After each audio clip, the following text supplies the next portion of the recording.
Part 3 about the book Frankenstein, or The Modern Prometheus by Mary Shelley. I ponder how things would have gone down, how things would have been different if Frankenstein had actually loved his monster. Perhaps no one else would have, because he was something horrible to look upon, which is described multiple times in the book, that essentially he was an unlovable creature. However, if Frankenstein could have seen his creation, which he created and therefore was responsible for, and if he could have loved it, would things have turned out differently?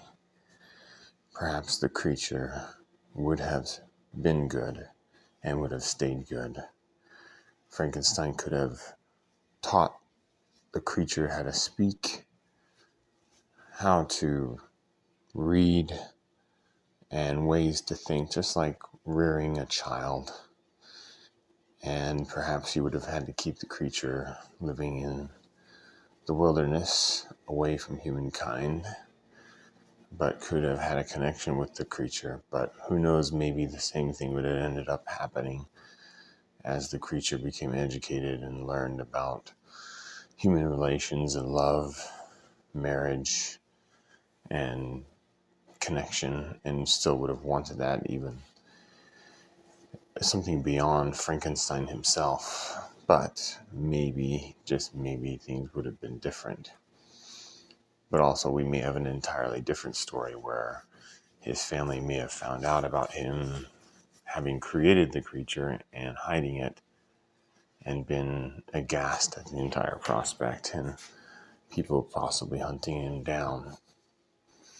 But that's a different book entirely. I would like to address some of the flawed thought processes of Frankenstein. There's a few of his thought processes that I agree with how he got there. For instance, when the wretch or creature talks to him in the mountains about his story and tells how he learned to speak and read, and about meeting, I think the family is called the DeLacy's, and learning from them and being rejected and demanding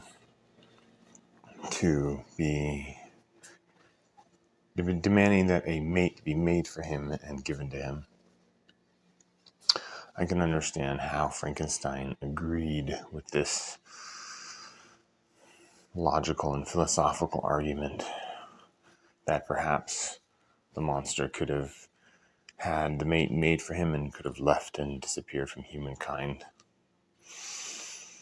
And I also still understand the next step when Frankenstein realizes, while he's creating this humanoid female monster, that what if he was going to be inflicting both of these monsters upon the human race, or even creating a spawn of human creatures that perhaps this male and female creature would end up giving birth to, that would decimate the human race.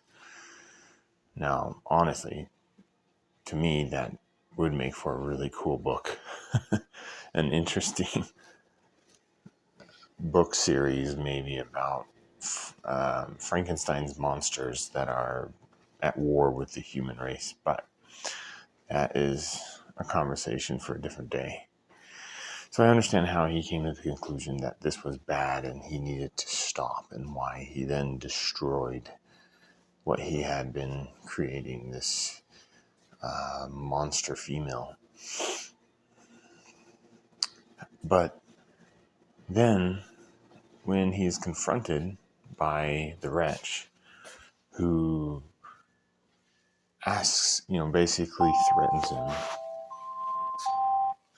threatens him and says, I am going to be there on your wedding night, and had even told Frankenstein that he was going to ruin his life.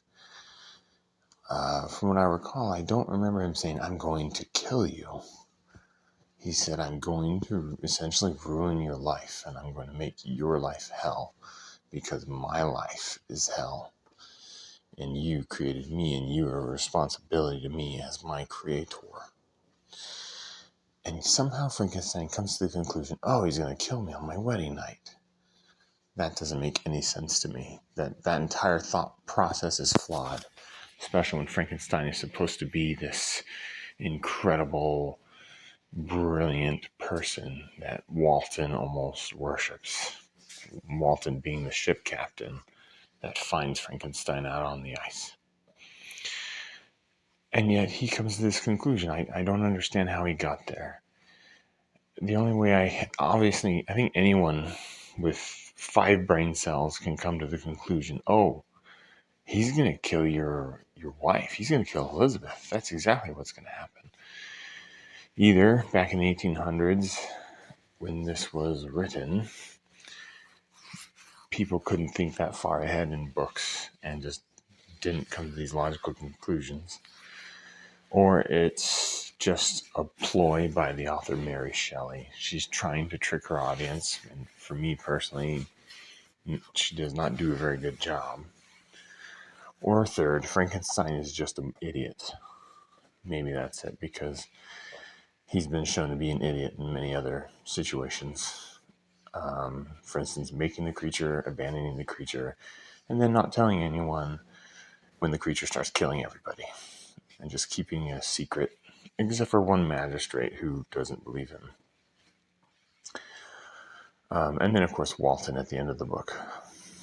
Well, the beginning of the book and the end of the book. But anyway, I don't know how he came to the conclusion that he was going to be killed in front of his wife instead of his wife Elizabeth. Just shows either, as reiterating as before, either flawed processes in his brain and he's just dumb, or Mary Shelley was just trying to lead her audience astray, to try and shock them with the death of Elizabeth instead of Frankenstein. But again, not very well done. I would also like to quickly address movies and television series and stuff that have been made over the, I guess at this point, century, about Frankenstein. And if I'm being honest, I have not really watched any of these things, any of these forms of entertainment about Frankenstein. About the only thing I've probably seen a few times is Frankenstein. Well, they call the creature, again, misleadingly, Frankenstein in the animated movie series Hotel Transylvania. I've seen that, but otherwise I haven't really seen much else. But I am aware of having viewed scenes from old black and white Frankenstein movies. And I have done research and watched trailers and other Frankenstein movies that have been made over the years. And they all seem to get the monster entirely wrong. In these movies, from what I can tell, it's always this tall, greenish creature with bolts in his neck, with short hair around his head, and they have this stereotypical walk. He has this stereotypical walk with his arms out in front of him and moaning like a zombie, essentially, and walking around. But this is extremely dumbed down. Now, I will say, in defense of these movies, we don't exactly know how the creature was moving about when he was first born. Or created, I will say. He even says in the book that, everything is kind of a blur at first, that he was trying to discover the difference between darkness and light, birds and trees and wandering around trying to learn things. So maybe he was walking around like that, but that's not the way I guess imagine it in my head.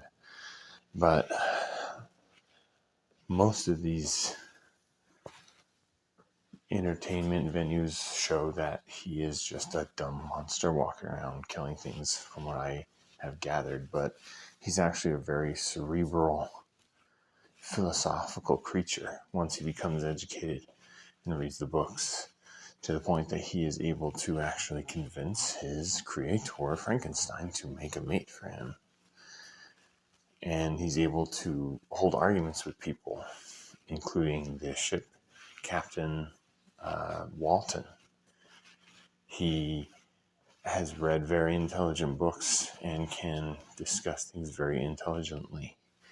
And it describes him as having long locks of ragged hair. So he obviously doesn't have the short hair, and there's no description of bolts in his neck.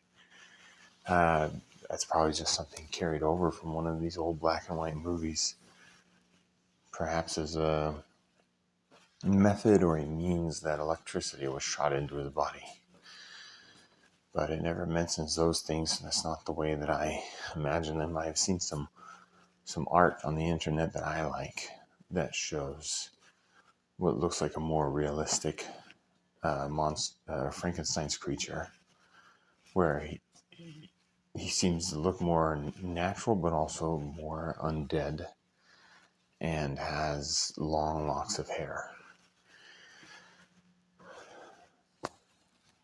But anyway, that's one of the ways that I have been led astray. Before I read this book, I thought I was just going to read some book about a monster being created by Frankenstein walking around just killing people, which on the surface is true, but does not do service to the actual story. There's much more philosophy and nuances and discussions of hubris and virtue in this book. If anything, this is more of a critique on Frankenstein, the creator, as opposed to the actual monster himself. And Frankenstein is not just a dumb, mindless creature stalking around as if on stilts with his arms in front of him with empty eyes. This is a smart creature, although full of malice and revenge against the human race because of his mistreatment. So very, very different, and I encourage everyone and anyone who have this image of this stereotypical Frankenstein in their heads to go and read the book and learn what the real monster looks like and acts like.